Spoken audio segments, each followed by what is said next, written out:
Selamat pagi Bapak Ibu Saudara yang dikasihi Tuhan Yesus.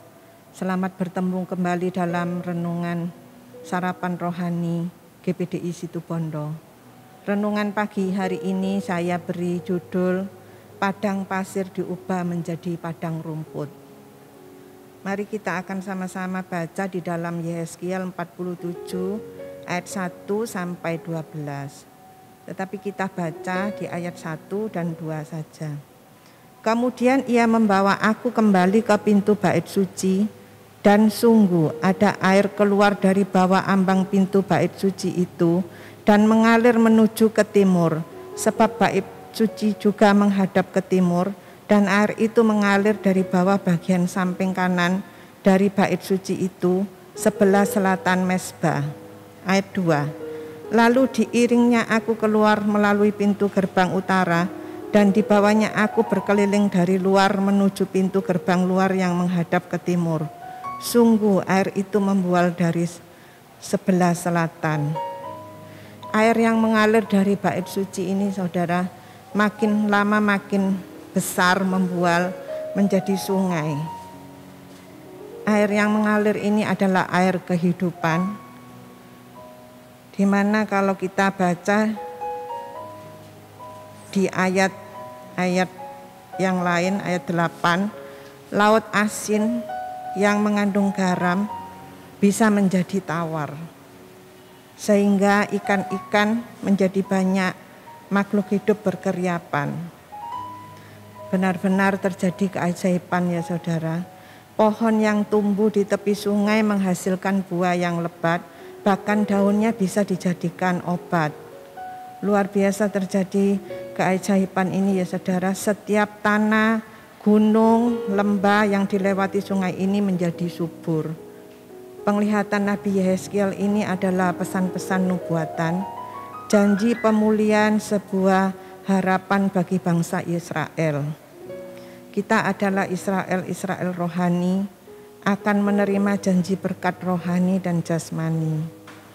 Kalau kita melihat bagaimana Tuhan menuntun bangsa Israel keluar dari Mesir menuju Kanaan, pada siang hari mereka dinaungi tiang awan, dan pada malam hari dinaungi tiang api. Luar biasa penyertaan Tuhan kepada bangsa Israel.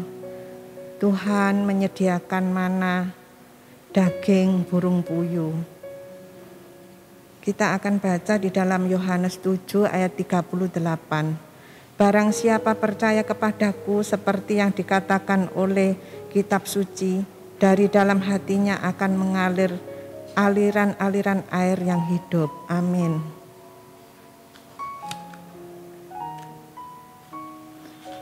Bait Allah atau gereja Tuhan memerlukan aliran air hidup, yaitu kuasa firman dan Roh Kudus. Ketika gereja Tuhan menerima aliran air hidup mereka, yaitu anak-anak Tuhan, gereja Tuhan akan diberkati. Manusia tanpa air akan mati, demikian juga hidup rohani kita tanpa firman akan mati. Untuk mengubah padang pasir menjadi padang rumput, yaitu tanah yang tandus menjadi tanah yang subur, diperlukan air untuk mengairi. Kita adalah bait suci Allah. 1 Korintus 3 ayat 16, tidak tahukah kamu bahwa kamu adalah bait Allah dan bahwa Roh Allah diam di dalam kamu? Di dalam 1 Korintus 6 ayat 19, atau tidak tahukah kamu bahwa tubuhmu adalah bait Roh Kudus yang diam di dalam kamu, Roh Kudus yang kamu peroleh dari Allah, dan bahwa kamu bukan milik kamu sendiri? Yang pertama, bait Allah adalah untuk memuji dan menyembah kepada Tuhan. Pujian dan penyembahan yang dilakukan dengan kesungguhan hati akan mengundang hadirat Tuhan. Tembok-tembok kesukaran, masalah-masalah akan dihancurkan. Tuhan akan menjawab doa-doa kita. Di dalam 2 Tawarik pasal 20 ayat 21 sampai 22, Kita baca ayat 22 saja. Ketika mereka mulai bersorak-sorai dan menyanyikan nyanyian pujian, dibuat Tuhanlah penghadangan terhadap Bani Amon dan Moab dan orang-orang dari pegunungan Seir yang hendak menyerang Yehuda, sehingga mereka terpukul kalah. Ketika bangsa Yehuda diserang oleh Bani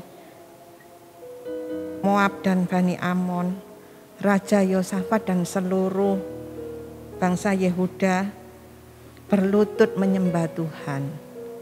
Mereka menaikkan pujian, bersorak-sorai. Tuhan mengadakan penghadangan kepada Bani Moab dan Bani Amon. Bangsa Yehuda mengalami kemenangan. Yang kedua, bait Allah adalah untuk beribadah. Beribadah dengan segenap hati. Ibadah dibutuhkan untuk hidup rohani kita. Dengan firman yang kita dengar menjadikan iman kita bertumbuh. Di dalam Keluaran pasal 23 ayat 25, tetapi kamu harus beribadah kepada Tuhan Allahmu, maka Ia akan memberkati roti makananmu dan air minumanmu, dan aku akan menjauhkan penyakit dari tengah-tengahmu. Ini janji Tuhan ya saudara buat kita, anak-anak Tuhan yang rajin beribadah. Tuhan akan memberkati roti makanan kita, berkat jasmani, juga berkat rohani di dalam kehidupan kita. Bahkan penyakit akan dilalukan, dijauhkan dari kehidupan kita. Yang ketiga, bait Allah adalah tempat doa. Saat kita mengalami pergumulan, masalah dan tantangan, kita berdoa kepada Tuhan dengan tidak jemu-jemu, tidak putus-putus. Itu terdapat di dalam Lukas 18 ayat 1b. Dan di sini apabila kita berdoa dengan tidak jemu-jemu, maka Tuhan akan menjawab doa kita dan mukjizat terjadi. Markus 9 ayat 23b, tidak ada yang mustahil bagi orang percaya. Jadi tidak ada yang mustahil bagi kita yang benar-benar berharap dan bersandar kepada Tuhan Yesus. Doa-doa kita akan dijawab. Sebagai bait Allah kita harus kudus, bersih dari kotoran. Kita harus rela dibersihkan dari dosa. Karakter kita menjadi baru. Kesombongan, iri hati, pemarah yang dulunya ada dalam kehidupan kita, terutama firman ini buat saya secara pribadi.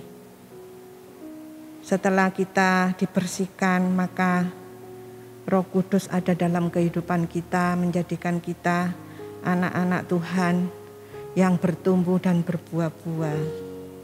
Hidup kita akan menjadi berkat bagi orang lain.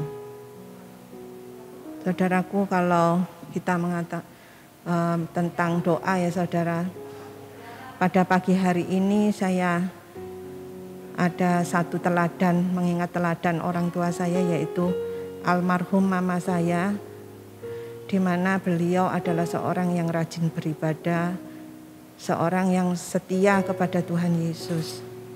Kehidupannya yang sangat sederhana ya saudara, karena dilahirkan di negara Tiongkok, jadi dalam hal bahasa Indonesia tidak sempurna. Tapi mama saya ini adalah seorang yang benar-benar setia mengasihi Tuhan Yesus, sehingga hidupnya dipakai oleh Tuhan. Dalam kesederhanaannya Tuhan menjadikan almarhum mama saya ini berkat bagi orang lain, terutama bagi anak cucu menantunya. Mama saya berdoa menyebut nama satu-satu anaknya yang belum percaya kepada Tuhan Yesus, cucu-cucunya yang belum percaya kepada Tuhan Yesus, dan semua itu dijawab oleh Tuhan. Kalaupun mungkin masih ada yang belum, tetapi saya percaya saat almarhum mama saya sudah dipanggil Tuhan, mereka semua satu persatu dapat percaya kepada Tuhan Yesus. Ini karena doa yang dipanjatkan dengan tidak putus-putus dan tidak jemu-jemu. Sehingga orang yang sederhana Tuhan pakai. Demikian juga dalam kehidupan kita, anak-anak Tuhan. Mungkin kita tidak mampu melayani Tuhan di mimbar atau mungkin singer atau yang lain, tetapi dengan kemampuan kita, yaitu mungkin kita hanya mempunyai talenta untuk berdoa, menasehati orang yang mungkin membutuhkan pertolongan kita, itu adalah pelayanan. Kalau kita mampu memiliki uang yang cukup, kita bisa mengulurkan tangan kasih kita kepada orang yang membutuhkan. Tuhan akan memberkati kita di dalam setiap langkah kehidupan kita. Mari pagi hari ini kita undang air kehidupan yang benar-benar menghidupkan, mengaliri kehidupan kita jemaat Tuhan GPDI Situbondo dengan kuasa firman dan Roh Kudus, sehingga kita boleh bertumbuh dan berbuah-buah. Amin. Selamat pagi, Tuhan Yesus memberkati.